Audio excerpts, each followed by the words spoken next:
muito bem-vindo para mais um encontro com a palavra. O objetivo desse curso é dar a você um conhecimento prático da Bíblia. Em 177 aulas, estudamos todos os livros do Velho Testamento, com exceção do último, que é o livro de Malaquias. Malaquias usa como forma literária o diálogo semelhante àquele que é travado entre um pai e seu filho, que sempre tem uma resposta na ponta da língua para tudo que o pai fala, que está sempre retrucando. Acompanhe comigo o segundo exemplo desse tipo de diálogo no versículo 6 do capítulo 1. Ó filho, honra seu pai e o servo o seu senhor. Se eu sou pai, onde está a honra que me é devida? Se eu sou Senhor, onde está o temor que me devem? Pergunta o Senhor dos Exércitos a vocês, sacerdotes. São vocês que me desprezam o meu nome. Mas vocês perguntam, de que maneira temos desprezado o teu nome? O que significa desprezar o nome de Deus? Em Mateus capítulo 6, Jesus nos ensina a orar. Pai nosso que está nos céus, santificado seja o teu nome. Essa é a primeira coisa que deveríamos pensar quando oramos. Tudo o que pedimos em oração deveria visar a glorificação do nome de Deus. Nos 10 mandamentos encontramos a ordenança para não tomar o nome do Senhor, nosso Deus, em vão. O que a Bíblia quer dizer quando se refere ao nome de Deus? Um nome expressa a essência do ser de alguém. Os nomes de Deus nas Escrituras, como Senhor dos Exércitos, usado por Zacarias mais de 50 vezes, nos revelam algo sobre Deus e sobre o seu caráter, sobre como Ele é. De acordo com Moisés e Jesus, fomos criados para mostrar ao mundo como Deus é. Recebemos a ordem de honrar e glorificar o nome de Deus. Devemos adorar a Deus e a essência do que Ele é. Assim, dizer que desprezamos o nome de Deus é a mesma coisa que desprezar quem ou o que Ele é. Essa foi a segunda acusação de Malaquias. A segunda acusação que ele fez contra o povo e que o povo negou-se a admitir. Quando eles perguntam, de que maneira temos desprezado o teu nome? Trazendo comida impura ao meu altar. Na hora em que trazem animais cegos para sacrificar, vocês não veem mal algum. Na hora de trazerem animais aleijados e doentes como oferta, também não veem mal algum. Tentem oferecê-los de presente ao governador. Será que ele se agradará de vocês? Será que os atenderá? Pergunta o Senhor dos Exércitos. E agora, sacerdotes, tentem apaziguar Deus para que tenha compaixão de nós. Será que com esse tipo de oferta ele os atenderá? Pergunta o Senhor dos Exércitos. Ah, se um de vocês fechasse as portas do templo, assim ao menos não acenderiam o fogo do meu altar inutilmente. Não tenho prazer em vocês, diz o Senhor dos Exércitos. Eu sou um grande rei e o meu nome é temido entre as nações. Aqui o povo foi acusado de oferecer comida impura como oferta a Deus. Naquele tempo eles pagavam seus impostos ao governador e os dízimos no templo, com animais que eram parte de suas riquezas e bens.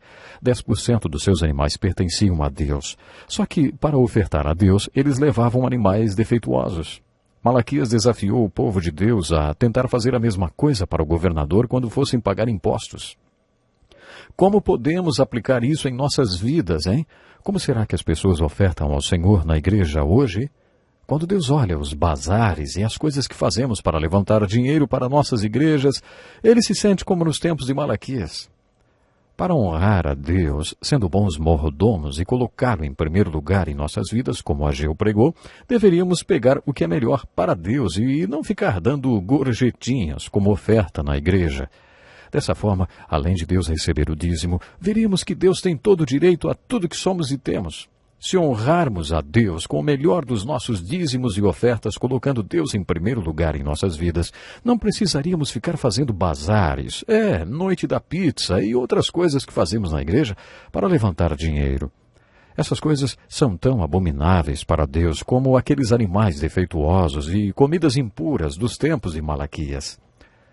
Malaquias continua. Não temos todos o mesmo Pai? Não fomos todos criados pelo mesmo Deus? Judá tem sido infiel, desonrou o santuário que o Senhor ama.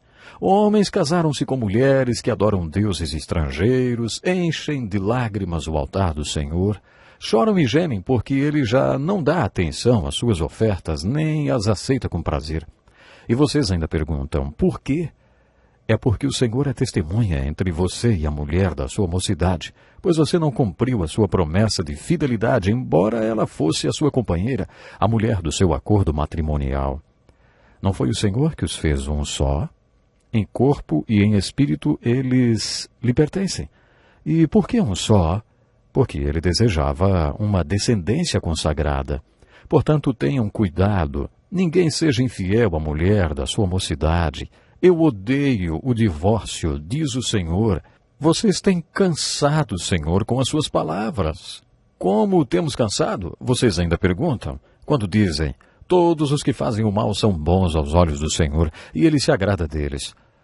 Podemos fazer uma aplicação muito atual desse diálogo de Malaquias com o povo. O divórcio tem alcançado números epidêmicos na sociedade, e as pessoas dentro da igreja acabam fazendo como o povo de Judá, dizendo que Deus vê isso com bons olhos. Quando Malaquias cita o divórcio, ele faz o mesmo que Jesus fez no livro de Mateus e volta aos princípios básicos. Quando os religiosos o confrontaram e o questionaram a respeito do divórcio, Jesus disse que eles deveriam buscar o primeiro propósito de Deus quando instituiu o casamento e a família. Malaquias faz a mesma coisa e disse que quando eles fizerem votos diante de Deus para se casarem, o que Deus pretendia com aquilo? Que houvesse filhos consagrados daquela união, que houvesse uma descendência consagrada. Algum escritor cristão deveria escrever um livro sobre os direitos das crianças, porque, de acordo com a Bíblia, as crianças têm direitos. A filosofia humanista dos nossos dias tem como ponto de apoio esse discurso. Tenho o direito de decidir o que eu quero ou não no meu corpo. Por isso, se eu quiser matar a criança que está se formando no meu corpo, vou matar. Isso é problema meu, porque é o meu corpo e eu tenho os meus direitos.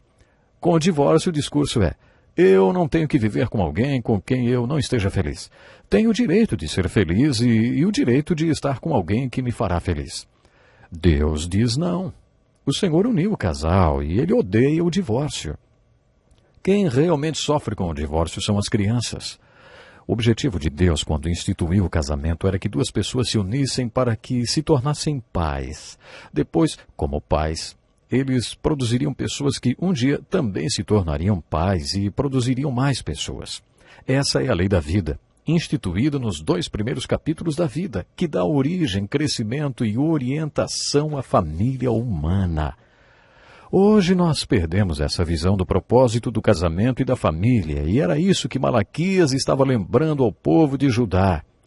O casamento não se resume ao que a outra pessoa pode dar a você. No casamento você deve ter o companheiro como centro de sua vida e não você mesma. Pergunte a Deus qual foi o propósito dele para o seu casamento. Com o divórcio tomando proporções epidêmicas, tanto nos dias de Malaquias como nos dias de hoje, as pessoas criam sua própria moralidade e teologia para aliviar a dor do seu pecado ou para se sentirem mais confortáveis com ele. Mas ainda existe a voz que diz: o que é certo, mesmo quando ninguém aceita, e pecado é pecado, mesmo quando todo mundo pratica. O próximo exemplo de resposta mal criada se dá quando Malaquias acusa o povo de Judá de inventar uma nova moral e usá-la como um anestésico espiritual para aliviar a dor da convicção de seus pecados.